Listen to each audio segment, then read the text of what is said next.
Hello, welcome back to another video, guys. In this video we're working on this 1.5 Renault engine, should we say it's the Nissan Qashqai 1.5 Renault engine, diesel of course.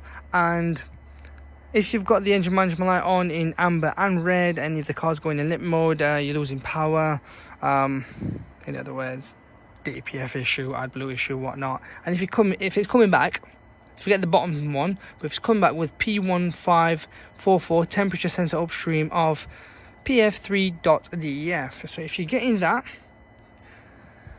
the sensor is a bit hard to get to, but I will tell you where it is. Okay, here's the wiring, this yellow and red.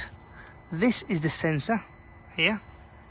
Now I can't really what I would do is first check the wiring in here, make sure that everything's fine, there's power going to it.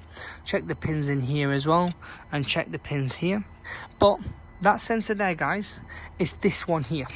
It's this sensor. So all I'm saying is, I'm not gonna kind of sit down and track and trace it, but trace this, okay? Trace that green, if we can get to it. Trace that green wire. There you are. As you can see, it'll go all the way back. I'm not sure where it'll end.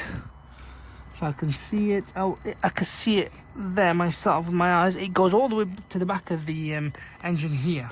It's a bit hard to show you guys, but that's where the sensor would be. Now if you're handy, by all means go ahead, but my recommendation would be to kind of change that. Easiest option, I could be wrong, is to take off this wheel, obviously jack it up, put it on a stand, take the arches off. It'll be easier to get to, and the under tray. That's how you would change it. It's not the hardest thing, I guess, but you can do it. I'm sure you're all capable of doing it if you're quite handy. But that's where this sensor is, guys. Temperature sensor upstream of, so in other words, the number 3 here. But yeah, check it. If obviously it's faulty, buy an OEM original online. eBay's your best bet. Once you get it, do a full scan and clear, but I would reset the DPF adaptation as well, just to make things easier. But that's where that sensor is, guys, just there. Track and trace it all the way.